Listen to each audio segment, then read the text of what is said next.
What's going on, guys? This is Byssted back at it with another DB video, this time being Byssted Dragonmaid against Byssted Dragonlink. So who's gonna win the dice roll? It's gonna be the Dragonmaid player, and he's gonna be going first. So opening hand, not the best. Ghost Bell, Tidying, Veiler, Fenrir, and Call by the Grave. Going up against a really good hand though. Magnamut, Lubellion, Rocket Synchron, Red MD, and Veiler. So none of these hands are good going first, actually, because you know, this has double hand shop and a way to technically search another hand shop for next turn, but no like juice cards like Quick Launch or Rocket Tracer. And this hand just has the Tidying, but no Chamber, no Parlor. So also very unfortunate. Anyways, all you can really do is special summon the Fenrir, search another Fenrir, and then probably like set one. Yeah, set one pass. I don't even know if I would set the Tidying. There's merit to like setting it because next turn if you top deck like a Dragonmaid monster, you can go normal summon effect and then he goes like Veiler and then you can chain Tidying to, you know, dodge the Veiler, bounce back a monster, etc. So yeah, top deck triple tactic talents. This deals ridiculously well with the Veiler and Ghost Bell. Even though there's kind of nothing to Veiler here, I would not Veiler the Striker Dragon, and he doesn't fall for it, so nicely played here. The Ghost Bell is actually very underwhelming. It literally does nothing at all. Byssted Lubellion is going to be searching, but the Call by the Grave is going to hit it, so that's actually pretty good. But unfortunately for him, he can actually chain the Magnamut and banish his own Lubellion, but that's going to be getting hit by Ghost Bell. So the thing here is that he can dodge the Call by the Grave by banishing himself, which means that the Lubellion would have resolved, and on top of that, he summons the Magnamut, which applies a lot of pressure. Even though it would have actually gone banished by the Fenrir, it really doesn't matter. Now a monster effect has been activated, so he can use triple tactic talents to steal the Fenrir, and that would be a great way to like break the board. So that's exactly what he's gonna be doing. Banish the Striker Dragon, summon the Red MD, gonna get hit by Veiler. That's pretty irrelevant. He can link off both monsters if he wants to. I'm pretty sure he could have actually put the Fenrir in attack, so I don't know why he didn't do that. I am pretty sure he could have, but whatever. Make Dark and basically just pass turn there. Yeah, that's a little underwhelming, actually. Maybe the correct move was to draw 2 cards and jump over the Fenrir, and then main phase 2 use the effect of Red MD, because it's an inherent summon, so it's not like it would have gone banished anyways. And also he could have drawn 2, maybe dig into like Rocket Tracer, but now unfortunately that's gonna be the break that the Dragonmaid player wanted. So he still has Magnamut and Effect Veiler to deal with the opponent's board, but against the Fenrir that you know for a fact that your opponent has, you can't really afford to play the way he just played. So that's the beauty about Fenrir. Your board can get broken, and then you have a way to follow up. So it's a really nasty card. And there's also a third Fenrir. Like, all of that with one single monster. That is the reason why you're really trying to play this card, man. And this Dark is not going to be floating into anything. So, yeah, he basically just banished his own Red MD, like, for no reason. Because this is simply going to get banished. He's not going to be searching anything. The Magnamut is going to be banishing the Chamber. There was nothing he can do about it because he doesn't have the Tidying in the grave yet. Now, this doesn't target, so if he had another Dragonmaid monster, he would have been able to revive back, but there's nothing at all that he has, so that is quite unfortunate. Anyways, now he's gonna be getting the Magnamut effect, sorry, on the end phase, but it's gonna get banished right away by the Fenrir. So that's a big thing. Dark can actually search because of the fact that he banished the Magnamut. So that is actually very convenient for him. Wow, when the Dark dies, he's gonna search Levineer. That's massive! Oh my god! He can actually use the effect. If he can get the Veiler in the grave, he can destroy 2 cards. So he can destroy the Tidying and the Fenrir. That's actually huge. Oh, wow.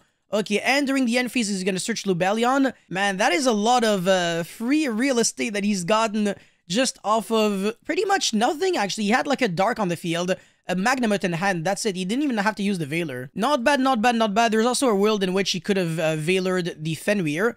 That wouldn't have been like too bad, but whatever.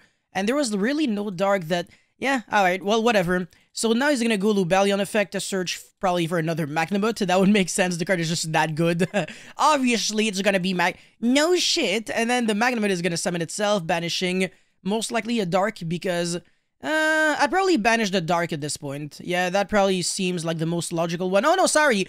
Of course, there was a Veiler in the opponent's graveyard. I completely forgot about that. Oh yeah, that is way too convenient. Oh my god. So the Fenrir is going to be banishing the Magnamut.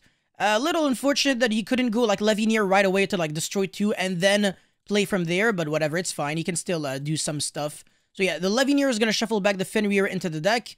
That puts you in a position where you kind of have to get rid of this Fenrir, otherwise it's going to search the other copy. So, yeah. Anyways, the boot sector launch is going to get... No, sorry, what? Oh, no, he's going to be like, nah, hold on. Before you do that, yeah, bounce back the Levineer. And now he's going to activate the boot sector launch. There's only one monster in the grave, so he can only summon nothing because he banished the Rocket Synchron. Yeah, and phase search. That's it. Yeah. Oh wow, that's really it. That's all he did. Yeah, a little disappointing actually. I'm really not a big fan of the sequencing at all. Really don't think you should have shuffled back a card into the hand just to allow him to get back the card. So now, yeah, I mean, whether you Veiler this or not, it literally achieves nothing. I guess it protects him from losing the boot sector launch because this would have been able to banish it. But he doesn't have any rocket cards anyways. And the top deck of the changeover is absolute trash, and now I think you can tell that this game is going to be over. The Levineer will be able to deal with that Fenrir relatively easily, but even if it doesn't, yeah, it's just, you're not going to be playing too much. So put back the Veiler on the bottom of the deck, draw one card, and it's Chaos Space. Oh my god, you gotta be kidding me. So I need 2 lights, 0 darks yet. Okay, alright, so he's going to make a Pisty, and then go search for the White Dragon Wyver Burster. Now, one thing that I will be mentioning is that one really good play that you could have done would have been to go, not use the effective rebranded to put back the Veiler, but rather wait and then search your White Dragon Wyver Burster, and when you summon the Wyver Burster, then use the effective rebranded to put back the Black Dragon Collapse Serpent. Pretty much acts as a Chaos Space, but he drew the Chaos Space anyways, so, you know, never punished. But yeah, put this back on the bottom, draw one card. When you're skillful, you're skillful. Even though the safe word honestly doesn't matter. The Romulus also doesn't matter. You could actually get the Romulus banished, and it really doesn't change anything because he has the nuts, man. He has Armageddon with Levineer. Yeah, the safe word with his normal summon still. What the frick? And he has Lubellion in the grave. You can't ask for any better. So yeah, send the Apso Router, search the Tracer, banish, summon the Levineer to destroy that Fenrir. There's nothing at all he can do about it because Fenrir would activate in a separate chain link, and that is how he is winning game 1. So what is going to happen in game 2 now? 0 hand shops from the Dragonlink player. However, the Dragonmaid player actually drew a better hand. So Solemn Judgment, Magnamud, Prosperity, Tiding, and Ash. I would actually go for 6 with this Prosperity. And if you dig into Chamber or Parlor, you immediately grab it. There is not a single card that would be better because he already has the Tiding. So he is not getting anything. My friend, my sympathies to you. You are so unlucky. It's actually ridiculous. He never drew Lubellion, I'm pretty sure. And he is incapable of seeing his 1-card starters on, like, turn 1. That is insanely unlucky. Like, the deck should not be going set to pass on turn 1. That is very, very bad. And again, he still has to deal with triple Tactic Talents, being able to make him lose the second hand shop after getting hit by the first hand shop. Now, the good news is that Tiding is still really viable, even without any Dragonmaid cards, because you have Magnamud, which can summon itself, and then you bounce it back, so it's like free money. And, yeah, you're gonna be able to get a lot of searches as well, and finally get your engine started there. Alright, so now the Lubellion is gonna be searching the Magnamud to banish itself. I would actually let that resolve, though. I wouldn't have went Ghost Bell here. Yeah, you're not really trying to go neg 1 to let your opponent keep a hand shop in the hand.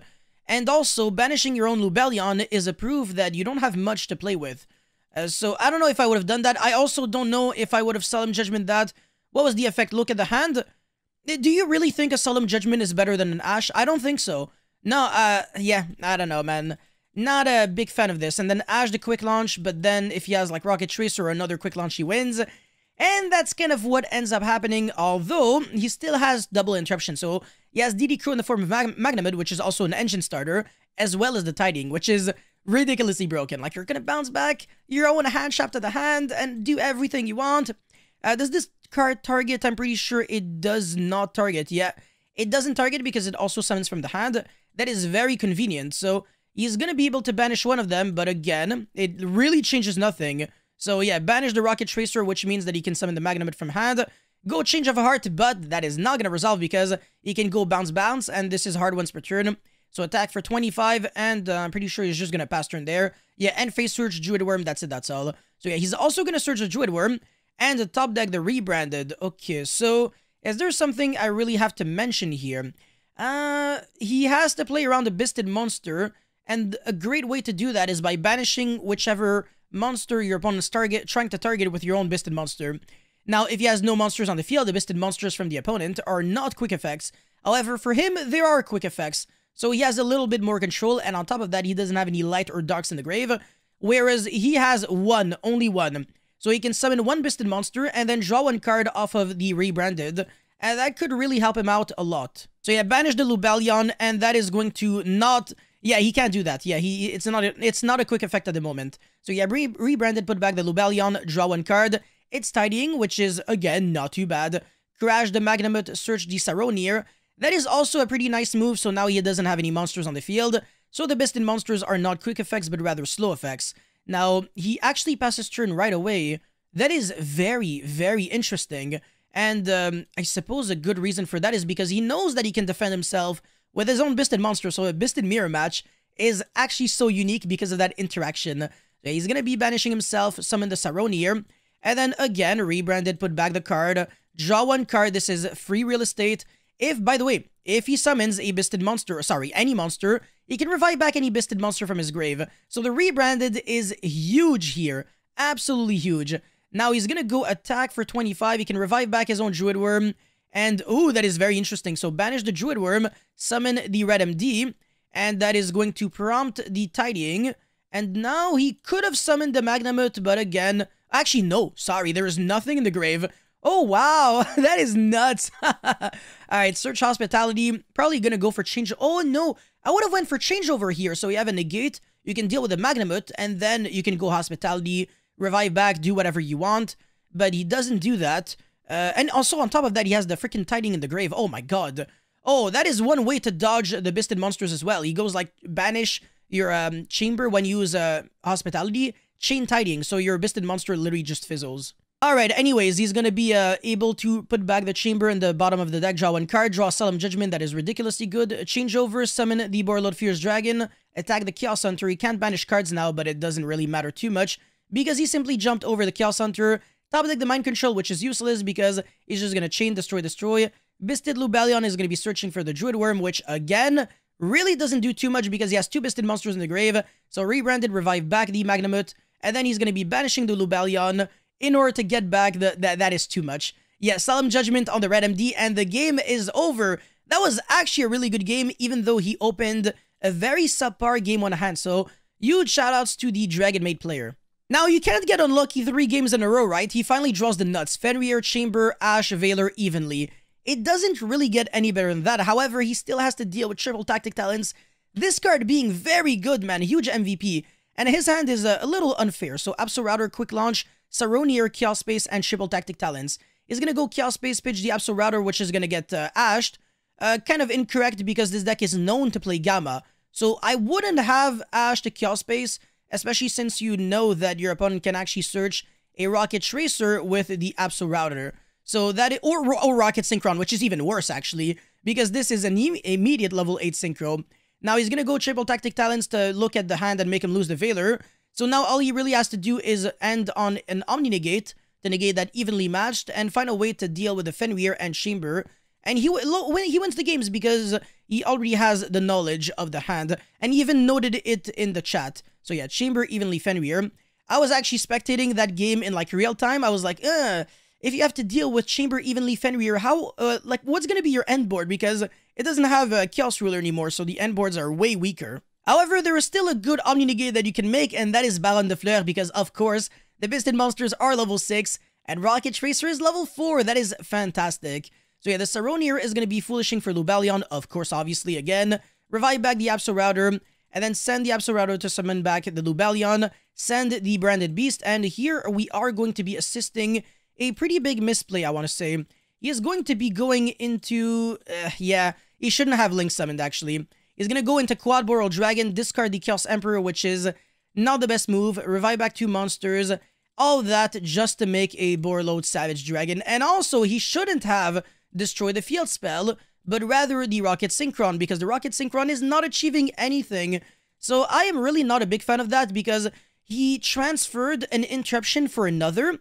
But this is actually a worse interruption when you think about it, because you already have the Baron for the evenly. Now, you needed a Branded Beast so that you could destroy the Fenrir on summon, and honestly, you can actually let the Chamber resolve. Now, it's actually a little dangerous because Chamber can break boards going second, since it can make Dark. You're no longer forced to just make, you know, something mediocre like Hieratic Seal Pass.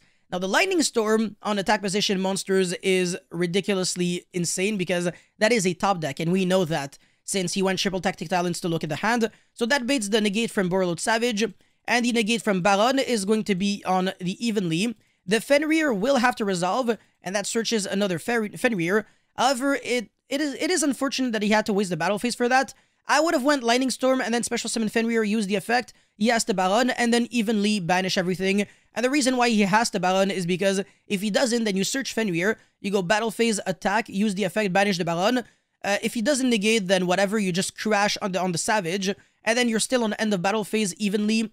Main phase 2, summon the Fenrir and summon the Chamber. So because of his misplay, unfortunately, the end board, well, the board is just going to be more. He really could have made him banish everything except one card, so at least he would have had less resources to kind of have to counter. But yeah, normal summon Chamber on main phase 2, that's going to be searching the Hospitality, and now he's going to go Striker Dragon Hospitality, revive back the Chamber, go into Dark, and then revive back any Dark monster from the opponent's grave. Will go into Unicorn, discard, shuffle back, and he's going to realize that, unfortunately, since all he was able to summon were Dark monsters, he can only go access code for one, and that is simply not going to be enough at all, because the follow-up is going to be what kills you. If your opponent can top deck literally any rocket monster, or any monster almost, that is going to be enough to go into Hieratic Seal, and then bounce back the access code and play from there. Even have an interruption in the form of Branded Beast. And again, if you can summon like a Magnamut off of that, you just always win the game because you get your end phase search, etc. So the deck is able to play very, very well on like top decking and stuff like that. So yeah, that's pretty much it for this replay. I hope you guys were able to enjoy this match. Don't forget to like and subscribe, and I'll see you guys very soon. Peace.